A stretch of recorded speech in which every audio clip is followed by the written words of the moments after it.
Assalamualaikum teman-teman masih lurus. Bismillah, kita akan menyimak kajian dari Ustadz Khalid Basalamah. Semoga kita bisa mendapatkan berkah dari ilmunya.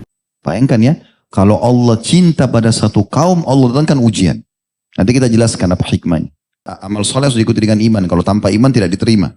Maka sungguhnya akan kami berikan kepadanya kehidupan yang baik. Dan sungguhnya akan kami beri balasan kepada mereka dengan pahala yang lebih baik dari apa yang telah mereka kerjakan. Ridho itu adalah merupakan pintu Allah yang paling agung. Bismillahirrahmanirrahim. Assalamualaikum warahmatullahi wabarakatuh. Alhamdulillah, kalimat suci, kalimat mulia selalu terucapkan di lisan orang-orang yang menjaga kesucian dan hubungannya dengan Sang Pencipta Allah. Dengan penuh keyakinan bahwasanya kalimat ini adalah kalimat penghubung antara seorang hamba dengan Tuhannya, yang dihitung juga sebagai kalimat syukur dan berterima kasih. Sehingga dengan itu Sang Pencipta Allah akan memberikan dan memenuhi semua kebutuhan sang hamba tersebut. Maka jadilah orang yang selalu mengucapkan kalimat Alhamdulillah ini. Selanjutnya kita panjatkan salam hormat kita kepada orang yang telah membawa kepada kita hukum halal haramnya Allah. Manusia yang telah menghabiskan umurnya untuk mengemban amanah yang telah Allah pikulkan di pundaknya, dan semua sudah disampaikan sampai sebelum beliau meninggal dunia. Sebagai bentuk penghargaan, Allah subhanahu wa ta'ala memerintahkan seluruh orang beriman untuk mengucapkan salam hormat kepadanya dan diberikan imbalan yang sangat besar. Karena dengan satu kali salam hormat kepada manusia terbaik ini akan dibalas dengan 10 kali rahmat, dan rahmat Allah meliputi segala sesuatunya. Pemenuhan kebutuhan, pengampunan dosa, solusi dari permasalahan, semua masuk dalam lingkup rahmat Allah subhanahu wa ta'ala. Maka sangat wajar setelah memuji Allah Alhamdulillah kalau kita selalu mengucapkan salawat dan taslim kepada Nabi besar Muhammad sallallahu alaihi wa ala alihi wa sahbihi wasallam. Berita gembira ikhwat dan akhwat sekalian, Allah meluangkan waktu buat kita pada malam ini bisa hadiri majlis ilmu. Majlis yang dihadiri oleh para malaikat, majlis yang Allah turunkan padanya ketentraman jiwa, dan kita bisa rasakan semua itu penuh dengan penyampaian dan himbauan apa yang Sang Pencipta Tuhan kita inginkan, sehingga kita punya panduan hidup. Di satu sisi, berapa banyak umat Islam justru yang lalai. Mereka mengisi waktu mereka dengan maksiat kepada Allah subhanahu wa ta'ala. Maka ini sebuah nikmat yang harus kita syukuri. Karena kalau Allah mencintai seorang hamba, Allah akan mudahkan dia untuk beribadah. Allah mudahkan dia untuk bertaubat, mengisi amal-amal atau waktu-waktunya dengan amal-amal saleh. Ini termasuk di antaranya. Kita akan bahas insya Allah pada malam ini salah satu dosa besar berhubungan dengan masalah takdir, yaitu menolak takdir Allah. Saudaraku siman, dalam pembukaannya saya ingin jelaskan dulu. Dalam kehidupan ini sudah menjadi sunnatullah. Allah ciptakan semua itu berpasang-pasangan. Ada laki-laki, ada perempuan. Ya. Ada kaya, ada miskin. Ada muda, ada tua. Ada hidup, ada mati. Ada lapar, ada kenyang. Ada sakit, ada sehat. Ini semua sunnatullah. Sebagaimana juga ada nikmat, ada cobaan. Ada dunia, ada akhirat, ada surga dan neraka. Itu adalah sunnatullah. Kita kalau faham ini adalah sebuah sistem yang sudah Allah buat, kita akan mudah melalui kehidupan ini. Kenapa banyak orang di saat masa tuanya masuk, dia nggak bisa terima? Karena dia tidak faham tentang sistem ini. Dia selalu memaksakan diri seakan-akan dia muda. Padahal sebenarnya mungkin sudah tidak layak tampil seperti masa mudanya dulu. Di umur 70 tahun, 80 tahun, dia mau tampil seperti apa? Dia mau samakan dengan anak umur 20 tahun, 30 tahun? Tidak mungkin. Sunnatullah, orang yang muda lebih kuat daripada orang yang tua, itu sudah umum. Kalau kita faham ternyata memang ada fase-fase itu, maka kita bisa menerima pada saat tua. Ya sudah, memang saya sudah tua. Selesai.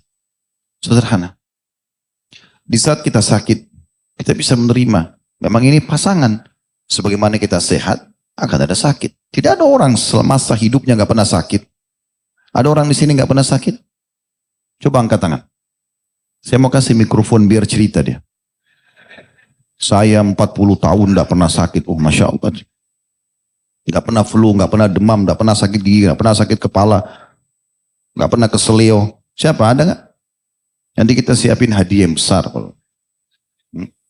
Sunnatullah. Kalau antum fahamin adalah sebuah sistem yang Allah sudah ciptakan. Di saat sakit kita santai saja. Kita bisa terima.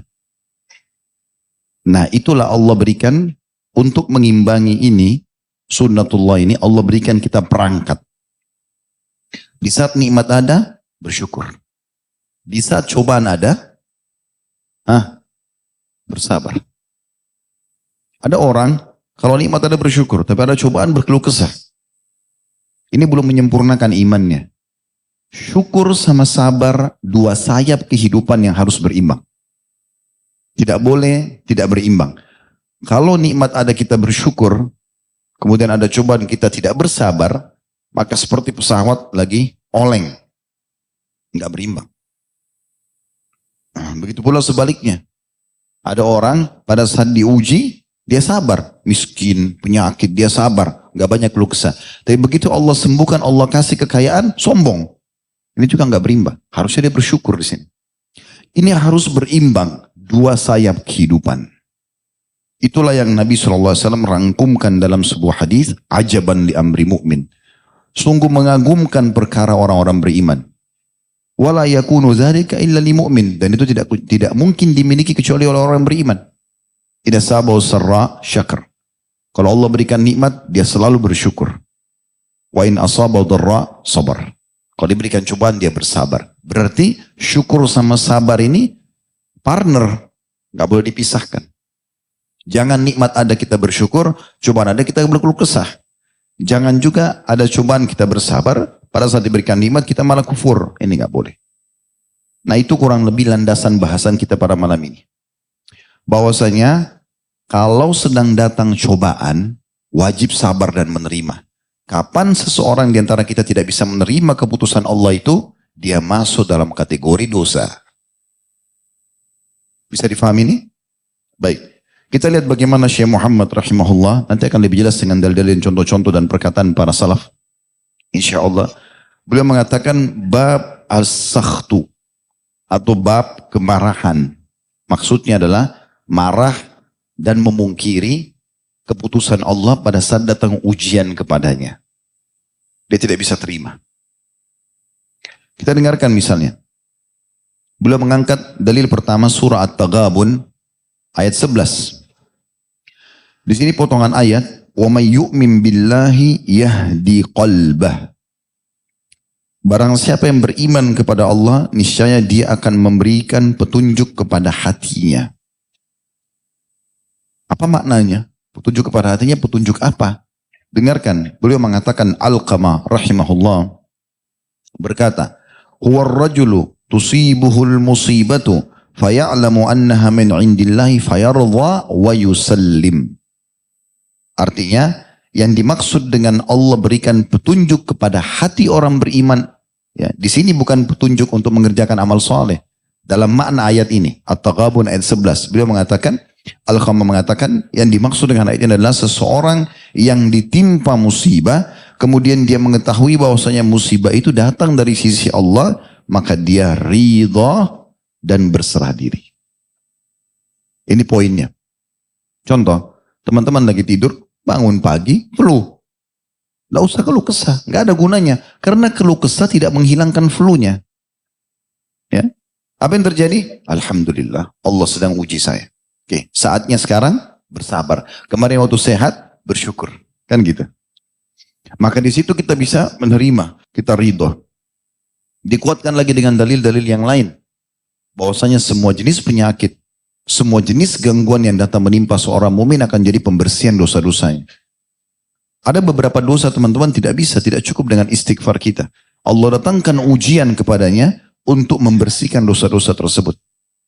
Penyakit kah, gangguan orang kah, orang utang tidak bayar lah. Ada saja, tanpa sebab kita digibah, difitnah. Mungkin ada orang sampai tingkat disakiti.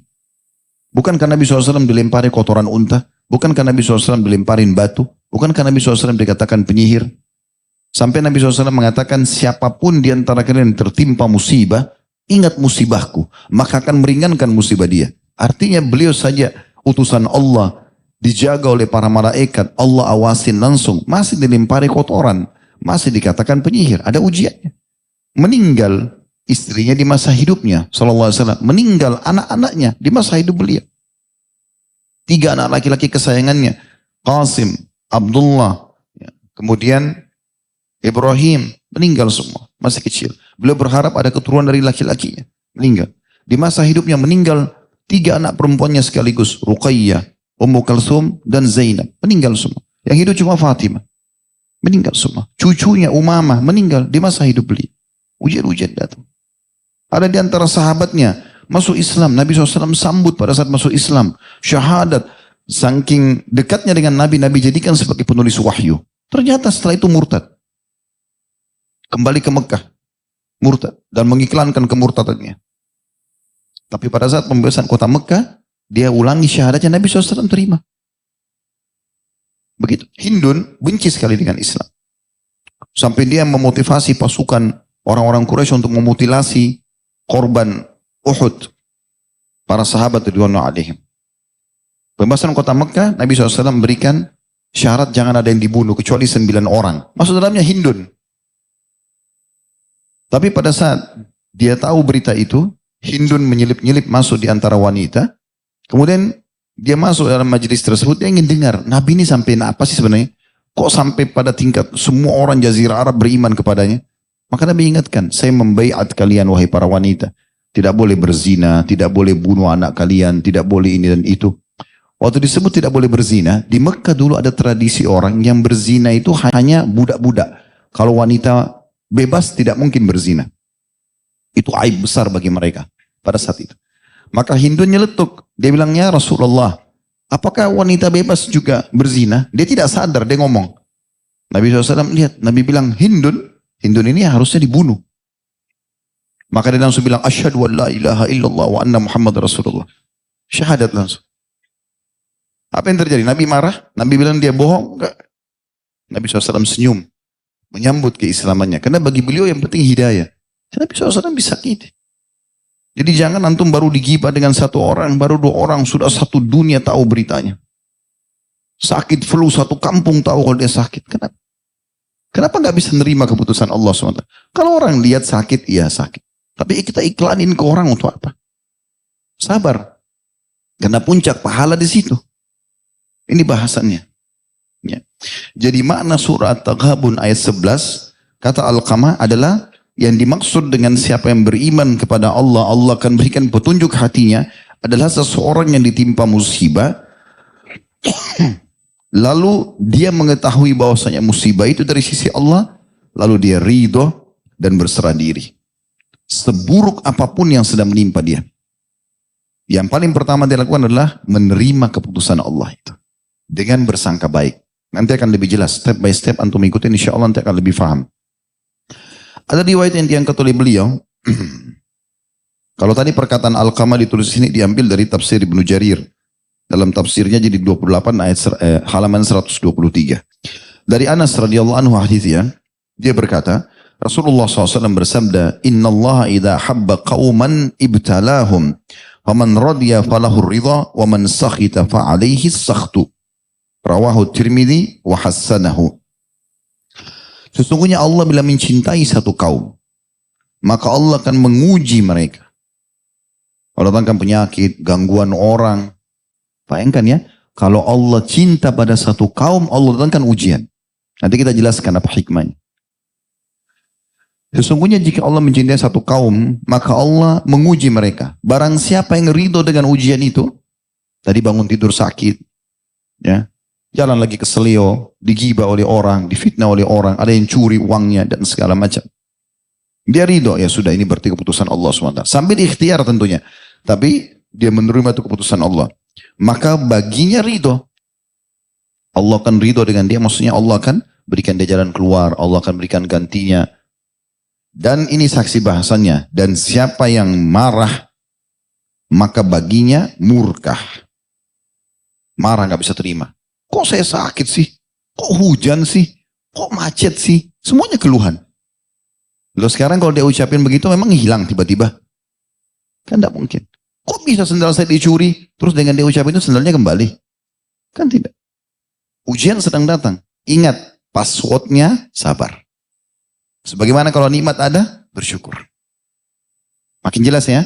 Sekarang dengarkan perkataan para salaf. Kita akan coba lihat di antaranya perkataan Ibnu Mas'ud radhiyallahu anhu. Statement yang luar biasa. Beliau mengatakan, terjemahnya kurang lebih, sesungguhnya Allah Ta'ala dengan keadilannya dan pengetahuannya. Allah Ta'ala, Allah yang maha tinggi dengan keadilan dan pengetahuannya telah menjadikan kegembiraan dan kebahagiaan di dalam keyakinan dan ridho. Dan Allah telah menjadikan rasa gundah dan sedih berada pada keraguan dan ketidakridhoan. Saya ulangi lagi, Allah dengan keadilan dan pengetahuannya telah menjadikan kegembiraan dan kebahagiaan dalam keyakinan dan ridho. Artinya kalau antum diuji sakit, diganggu orang, antum bisa menerima, Allah akan buat antum gembira dalam hidup. Karena antum ridho menerima itu. Tapi ingat ya, keridhoan dalam permasalahan seperti ini tetap ikhtiar. Sakit berobat, bukan berarti udahlah ini keputusan Allah sudah, saya sabar tidur aja, sembuh ya sembuh, nggak sembuh ya sudah. Enggak, bukan begitu. Ya. Nabi SAW mengatakan, Allah tidak turunkan penyakit kecuali Allah datangkan obat bersamanya. Maka berobatlah wahai hamba-hamba Allah. Nabi SAW suruh berobat. Nabi SAW dijanjikan akan menguasai Khaybar pada saat pulang dari kesepakatan Hudaybiyah. Tapi Nabi SAW bukan duduk manis di Madinah, tiba-tiba orang Khaybar menyerahkan diri. Tidak, beliau bentuk pasukan, beliau datang, mengepung sampai 40 hari lebih, kelingking beliau kena anak panah Yahudi, ada beberapa sahabat yang jadi korban, gitu kan. Baru beliau menembusnya, ada ikhtiar.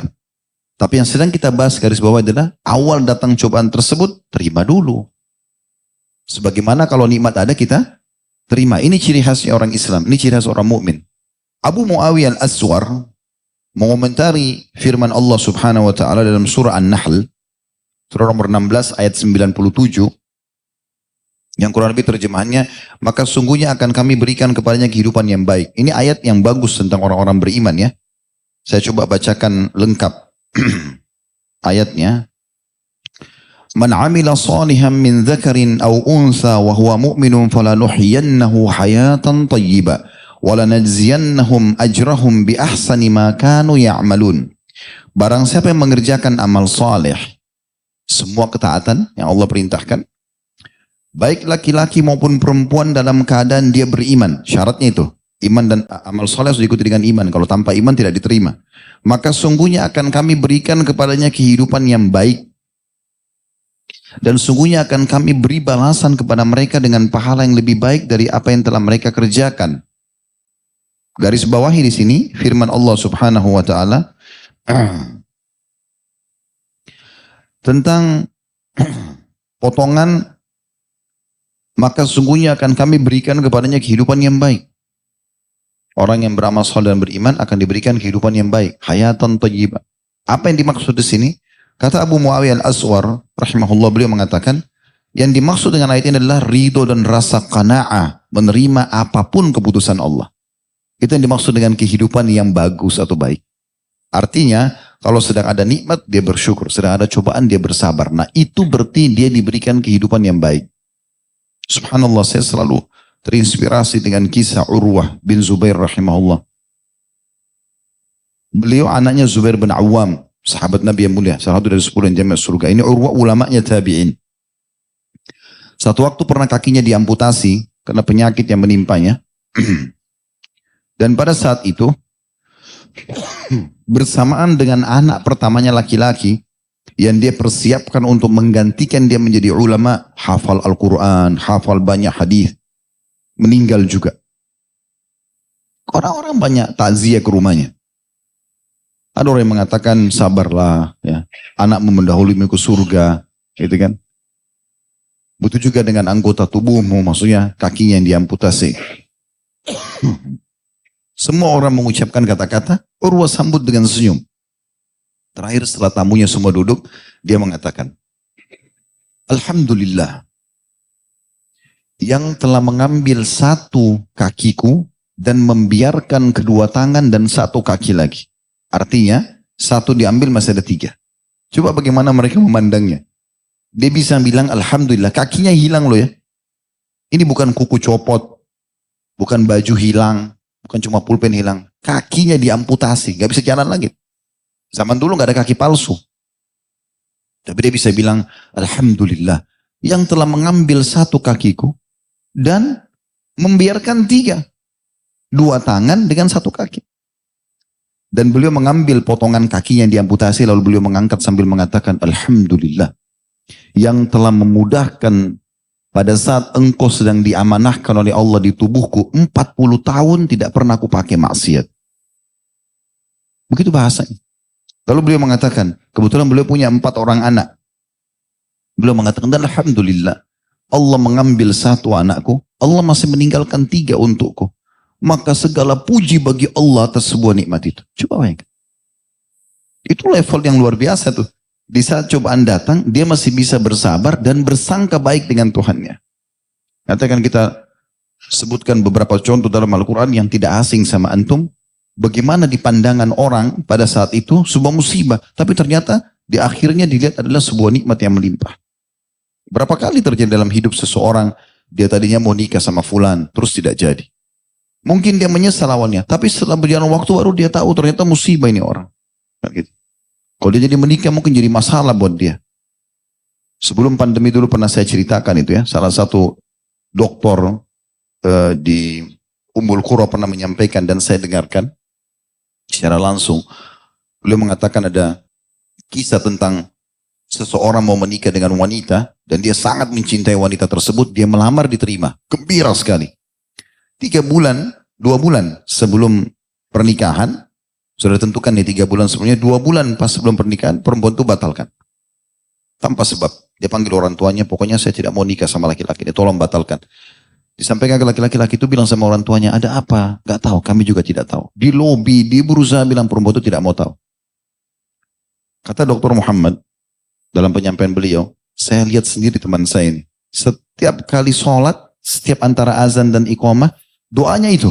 Ya Allah, lunakkan hati wanita itu biar nikah sama saya. Karena dia mau sekali. Sampai kata Dr. Muhammad, saking piluhnya dia berdoa, sampai saya bilang, ya Allah kabulkan. Gitu. Karena kesian sekali gitu. Maka Dr. Muhammad bilang, saya baru tahu hikmah dan kasih sayang Allah pada teman saya ini justru pada saat wanita itu nikah sama laki-laki lain. Karena teman saya ini orang soleh, dia bilang, sholat malam, bersedekah, penuntut ilmu, baik sekali orangnya gitu. Apalagi dalam ibadah dia, dalam doanya dia betul-betul menghadirkan hatinya, memohon kepada Allah. Maka pada saat itu dia bilang, setelah lewat hari H yang tadinya akan ada akad nikah, ya menikahlah wanita tersebut dengan laki-laki lain. Subhanallah, bulan pertama menikah, dideteksi wanita ini punya kanker payudara di sebelah kanan. Dan tidak ada solusi lain kecuali harus dipotong. Ini kejadian nyata di Saudi. Jadi baru 1 bulan nikah tidak ada payudaranya 1. Kemudian bulan kedua, ternyata kanker itu sudah menyebar di payudara yang kedua, maka harus dipotong juga. Baru 2 bulan menikah tidak ada payudara. Di bulan ketiga kata beliau, ini kisah nyata. Ada masalah di urat bagian belakang otak wanita ini yang membuat kedua matanya buta. 3 bulan. Bulan keempat meninggal wanita itu. Kata Dr. Muhammad, Maha Suci Allah yang telah memperlihatkan kepada saya secara langsung bagaimana Allah cintanya pada hambanya. Padahal tadi bagi dia ini masalah kalau tidak dikasih. Gitu. Tapi ternyata kata dia kalau teman saya menjadi menikah mungkin cuma jadi susternya saja. Merawat perempuan tersebut, dia tidak bahagia. Maka Allah selamatkan dari awal. Berapa banyak kejadian begitu? Ada orang menikah dengan seseorang, tidak jadi menikah, ternyata memang terbukti orang itu mandul. Atau terbukti orang itu pendusta. Atau banyak hikmah. Yang penting kita sedang berada di rel Allah SWT, Allah punya cara menyelamatkan. Selalu sangka baik. Gitu kan? Kita nggak jadi kerja di satu perusahaan, langsung aja sabar, ya sudah, saya ikhtiar yang lain. Udah, gak usah jadikan beban. Sa'id bin Musayyib rahimahullah mengatakan kalimat, saya telah bertemu sama satu kaum, maksudnya para sahabat Nabi, ridwanullah alaihim, yang kalau mereka kehilangan apapun dari dunia ini, sebesar apapun di mata manusia secara umum, maka tidak ada nilainya di mata mereka. Kehilangan harta, tidak jadi menikah sama si fulan atau fulana, tidak jadi bekerja, pokoknya semua urusan dunia, tidak ada artinya bagi mereka. Tidak ada masalah. Tapi mereka akan merasa rugi sekali di saat mereka ketinggalan 1 kali sholat berjamaah. Urusan akhirat, nah itu sahabat sedih. Sampai Umar bin Khattab, radhiyallahu anhu pernah ketinggalan sholat asar berjamaah, beliau bersedekah kalau saya tidak salah 800.000 dirham. Abdullah bin Umar anaknya pernah ketinggalan sholat berjamaah juga sekali, Maka beliau ganti dengan sholat malam semalam suntuk. Dia hukum dirinya, dia nggak tidur semalam suntuk, dia sholat malam. Itu yang mahal bagi mereka. Nah ini yang harus kita tanamkan teman-teman. Tidak jadi nikah sama fulan, tidak jadi bekerja, tidak dapat makanan favorit, sudahlah biarin aja. Ganti yang lain, selesai. Simpelkan aja hidup. Kenapa kalau tidak dapat makanan di restoran itu sudah seperti kiamat terjadi? Hah? Oh saya ke restoran tuh habis, sayang bener. Apanya yang sayang? Hah? Semua itu cuma di ujung lidah kan? Sekarang kita ambil tempe, sambal, nasi, taruh di ujung lidah. Oh masih bisa bedain. Begitu masuk ke tenggorokan masih tahu mana tempe, mana sambal. Nah, udah nggak tahu, sama aja. Yang penting halal dan thayyib, selesai. Mudahkan aja. Ya. Tidur di mana, makan di mana, yang penting halal, mudahin saja. Dunia sebentar. Bagi orang beriman begitu. Tidak ada beban bagi mereka. Ali bin Abi Thalib dalam sebuah kejadian pernah melihat Adi bin Hatim, sahabat ridwanullah alaihim, sedang bersedih. Lantas Ali bertanya, mengapa aku melihatmu sedih dan gundah gelana seperti orang yang gelisah? Kata Adi, perhatikan keluhannya ya. Dia bilang, apa yang bisa mencegahku untuk bersedih? Wahai Ali, putra-putraku semua terbunuh. Dia punya beberapa orang putra, terbunuh semua. Sedangkan kedua mataku juga tercukil. Dia kebetulan ikut perang, matanya dicungkil dua-dua oleh musuh. Anaknya mati, matanya buta. Apa kata Ali? Wahai Adi, barang siapa ridho dengan takdir Allah yang menimpanya, maka dia akan mendapatkan pahala.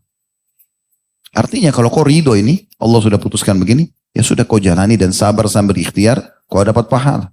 Karena gundah gelisah, keluh kesah, tutur kata yang keluar yang tidak jelas, gak menjadikan solusi. Gak hidup lagi anaknya, gak bisa kembali lagi matanya, kan begitu. Barang siapa yang, wahai Adi, barang siapa yang ridho dengan takdir Allah yang menimpanya, maka dia akan mendapatkan pahala. Namun barang siapa yang tidak ridho dengan takdir Allah, maka pahala amalnya akan hilang. Abu Darda berkata radhiyallahu anhu, pada saat dia mengunjungi seseorang, dan orang itu pada saat menjelang sakaratil maut, dia memuji-muji Allah. Alhamdulillah, ya Allah terimalah amalku, ya Allah maafkan dosaku, sampai orang itu meninggal. Kepada saat orang itu meninggal, kata Abu Darda radhiyallahu anhu, sungguh orang ini telah berbuat sikap yang benar. Sesungguhnya Allah Azza wa Jalla telah memutuskan sebuah takdir, maka dia senang jika disambut dengan ridho. Takdirnya dia akan meninggal, dia lagi sakit, ya sudah. Karena dia ridho, maka Allah suka kalau ada keputusan yang dia kasih, baik itu dalam bentuk nikmat disyukuri atau cobaan dia bersabar, maka Allah suka itu diterima. Nggak boleh nikmat ada kita terima, cobaan ada kita tidak terima. Tidak boleh, harus berimbang sebagaimana saya bahasakan tadi. Kapan antum tidak berimbangi, pungkiri cobaan Allah Subhanahu wa taala seakan-akan tidak bisa terima, maka disitulah dosa yang sedang kita bahas. Al-Hasan Basri rahimahullah berkata, barang siapa ridho terhadap apa yang dibagikan kepadanya, dari paras wajah, postur tubuh, warna kulit, bentuk mata, bentuk bibir, gigi, apalah, ya, kemudian pekerjaan, ibunya, orang tuanya, ayah ibunya, keadaannya semua, pokoknya dia terima. Sambil dia ikhtiar, kalau itu ada masalah, dia ikhtiar untuk mencari jalan keluarnya. Tapi dia terima dulu. Barang siapa ridho terhadap apa yang dibagikan kepadanya, maka Allah akan melapangkan dan memberikan berkah kepadanya pada apa yang dia terima. Dan barang siapa yang tidak ridho, maka Allah tidak akan melapangkan dan tidak memberikan berkah kepadanya untuk apa yang dia terima.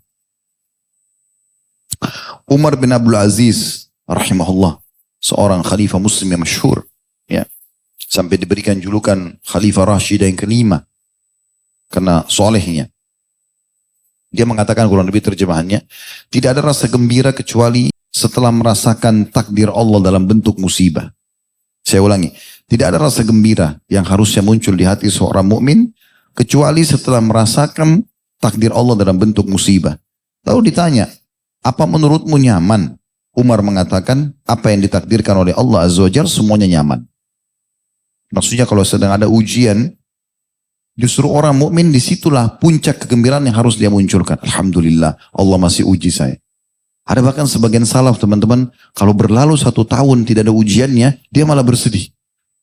Ada apa nih? Kok saya tidak diuji sama Allah? Apakah sakit? Apakah gangguan orang?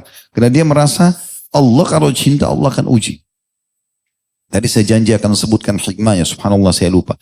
Hikmahnya adalah, kalau musibah sedang datang, cobaan sedang datang teman-teman. Yang pertama, adalah kita akan menyadari kalau ada Tuhan Allah yang mengatur kita. Karena kita mau nggak mau harus sakit pada saat itu. Harus ya terjatuh pada saat itu. Harus ditipu pada saat itu. Kita nggak bisa menghindar. Kan seringkali kalau orang nipu kita bilang, kok bisa ya dia lakukan? Kok tega ya? Tapi sudah terjadi. Allah datangkan sebab-sebabnya. Sebagai ujian bagi dia. Hikmahnya adalah kita jadi tahu kita punya Tuhan. Dan dengan itu kita mudah kembali kepadanya. Ya Allah, kembalikanlah. Ya Allah, mudahkanlah. Yang pertama. Yang kedua, orang kalau ditimpa musibah, ini adalah jalan yang paling pintas. Kalau saya bahasakan jalan tol untuk berada di atas ketaatan. Orang kalau lagi sakit, lagi ada ujian, susah buat maksiat. Orang buat maksiat itu pada saat lagi lapang. Lagi tenang, gak ada pekerjaan, gak ada tugas, ya udah ke karaoke, ke diskotik, buat maksiat, sibuk dengan tontonan gitu kan. Tapi kalau dia lagi ada cobaan, lagi demam, lagi merinding, diajak temannya, ayo ke diskotik, nggak bisa, udah mau mati nih.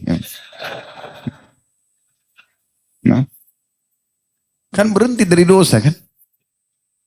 Karena orang kalau lagi ada ujian tidak bisa, lagi ada masalah di rumah tangganya, diajak apa-apa sama dia tidak bisa konsentrasi. Sebenarnya itu cara terbaik meringkas umur dia di atas ketaatan. Dan dia bisa kembali kepada Tuhannya. Yang ketiga, dia akan mendapatkan derajat yang terbaik di dunia dan di akhirat dengan cobaan tersebut. Sampai ada sebuah hadis yang pernah saya sampaikan di beberapa pertemuan kita yang lalu ya sebenarnya. Seingat saya sebelum corona sih waktu itu ya. Kita ingatkan lagi hadis Nabi SAW bahwasanya ada orang-orang nanti hari kiamat diberikan pahala melimpah. Maaf. Jadi diberikan pahala yang melimpah sampai orang di sekitarnya cemburu. Kenapa? Karena ujian-ujian yang datang di dunia dan mulai mereka bersabar. Maka orang yang di sekitarnya semua berharap dikembalikan ke dunia untuk digunting-gunting kulit mereka. Kan sakit itu digunting kulit. Tapi mereka yang melihat nanti pahala yang melimpah bagi orang yang sabar di dunia, pahala yang dikasih hari kiamat, istana, dayang-dayang, macam-macam fasilitas yang dikasih, yang dia tidak bisa dapat karena dia sedang tidak diuji yang sama, dia berharap kembali ke dunia untuk digunting-gunting kulitnya, yang paling menyakitkan sebagai ujian. Baru kemudian dia meninggal untuk dia panen pahalanya. Jadi ada derajat, ada pahala yang tidak bisa dijangkau kecuali dengan ujian. Memang sudah begitu. Ada derajat di surga, butuh 100 tahun sholat malam, butuh 100 tahun puasa, butuh 100 tahun zikir. Umur kita cuma 60. Allah datangkan penyakit 10 tahun. Penyakit diabetes, penyakit ini, penyakit itu. Saya pernah duduk dengan seseorang sudah tua, sepuh di pengajian datang. Lalu dia mengatakan, Ustaz saya ini punya penyakit ini, punya penyakit itu. Saya lagi ke Jakarta nih, dari Semarang, dari mana gitu. Saya mau berobat di Jakarta, dia bilang. Tapi saya lihat dengan mata kepala saya, orang ini sehat. Maksudnya betul ada keluhannya. Tapi di situ di pengajian makan, minum, ketawa-ketawa ngobrol sama orang. Berarti ada ujian tapi ada nikmat yang sedang berada sama dia. Tapi kadang-kadang orang itu lupa. Dia lupa nikmatnya, dia lihat sisi masalahnya. Lalu dia keluh kesah sama manusia. Tidak bisa menerima keputusan Allah. Abdul Wahid bin Zaid rahimahullah berkata, ridho itu merupakan pintu Allah yang paling agung. Ridho terhadap keputusan Allah, cobaan Allah adalah pintu Allah yang paling agung. Jadi pintu untuk meminta balasan dari Allah, solusi dari Allah, justru pada saat kita ridho dengan ujiannya. Saya ulangi, ridho itu adalah merupakan pintu Allah yang paling agung. Surga dunia dan waktu istirahat bagi orang-orang yang ahli ibadah. Sebagian ulama juga mengatakan, di akhirat Allah Ta'ala tidak akan melihat derajat lebih tinggi daripada derajat yang dimiliki oleh orang-orang ridho. Barang siapa yang telah diberikan sifat ridho, maka sesungguhnya dia telah mencapai derajat yang paling utama. Yang paling utama. Ya. Kemudian teman-teman sekalian, ada firman Allah Subhanahu wa taala yang menguatkan apa yang kita bahas ini setelah perkataan para salaf tadi. Kadang-kadang di mata kita itu buruk tapi baik di sisi Allah SWT. Kadang-kadang baik di mata kita, buruk di sisi Allah SWT. Tergantung bagaimana caranya Allah yang memandangnya. Kita tinggal tahu menerimanya dan bersangka baik dengan Allah. Yaitu firman Allah dalam surah Al-Baqarah ayat 216. Wa asa an takrahu syai'an wa huwa khairun lakum wa asa an tuhibbu syai'an wa huwa syarrun lakum wallahu ya'lamu wa antum la ta'lamun. Boleh jadi kamu benci sesuatu padahal ia amat baik bagimu. Dan boleh jadi pula kamu menyukai sesuatu padahal ia amat buruk bagimu. Allah mengetahui sedangkan kamu tidak mengetahuinya. Jadi kalau Allah sudah putuskan teman-teman dan kita bisa menerima itu, kita ridho dengan keputusan tersebut, maka Allah akan jadikan keberkahan di situ. Nah, contoh banyak sekali kisah dalam Al-Quran, kisah tentang ibunya Nabi Musa alaihissalam. Pada saat Fir'aun mimpi kerajaannya hancur, para penasehatnya mengatakan lahir dari Bani Israel yang akan meruntuhkan kerajaan Anda. Saat itu dia suruh bunuh anak-anak laki-laki dari Bani Israel. Setahun dibunuh, tahun depan tidak dibunuh gitu. Nah, pas Nabi Musa lahir, itu tahun yang dibunuh anak-anak kecil. Allah ilhamkan di hati ibunya Nabi Musa alaihissalam untuk taruh dalam sebuah wadah, ditaruh di sungai Nil. Pada saat itu Allah gambarkan bagaimana gelisahnya hati ibunya Nabi Musa alaihissalam.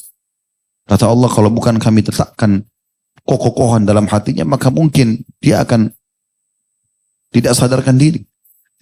Setelah itu apa yang terjadi? Hikmah Allah subhanahu wa ta'ala. Subhanallah, Fir'aun pada tahun itu bersama dengan istrinya Asia yang nanti beriman kepada Nabi Musa AS tidak punya anak. Setiap kali Asia hamil gugur. Sampai ibunya Fir'aun suruh Fir'aun nikah dengan istri yang kedua. Nikah lagi. Istrinya dua, Asia istri pertamanya. Istri yang kedua dinikahi ini sama, setiap hamil keguguran. Sampai sudah menjadi keyakinan Fir'aun pada saat itu tidak punya anak. Tidak bisa punya anak. Allah SWT datangkan ujian kepada dia. Supaya dia sadar gitu. Karena dia mengaku Tuhan gitu kan. Pada saat itu subhanallah dengan hikmah Allah. Geranda yang ada Nabi Musa AS. Itu mampir di sebelah istana. Di bagian belakang istana yang ada Asia duduk di situ. Para budak-budak wanita melihat. Lalu mengatakan. Tuan, ini ada kotak. Isinya bayi. Tapi pengawal-pengawal Fir'aun itu yang tugasnya mengeksekusi membunuh anak-anak bayi, itu bisa tahu beda bau badannya bayi Bani Israel atau bayi yang lain. Bayinya suku Kipti. Coba bayangkan saking jelinya mereka. Jadi disembunyikan dimanapun bayi Bani Israel, mereka tahu ini pasti Bani Israel. Dari bau badannya. Dan kalau dari suku Kipti, sukunya Fir'aun, mereka tahu ini suku Kipti. Walaupun disembunyikan.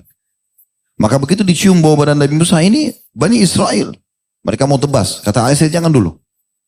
Panggil suami saya, panggil. Fir'aun begitu lihat, bunuh. Kata Aisyah, sebentar. Kita sudah lama menikah, gak punya anak. Istri keduamu juga gak punya anak. Ini tiba-tiba anak ini datang. Kalau kita minta ke Bani Israel, belum tentu kita dikasih. Kenapa kita gak angkat jadi anak? Akhirnya Fir'aun terima. Tumbuh besar Nabi Musa di istana. Ya kan?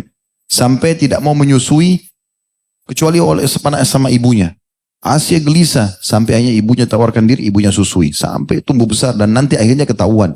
Tapi hikmahnya luar biasa. Hanya Nabi Musa tinggal di istana itu.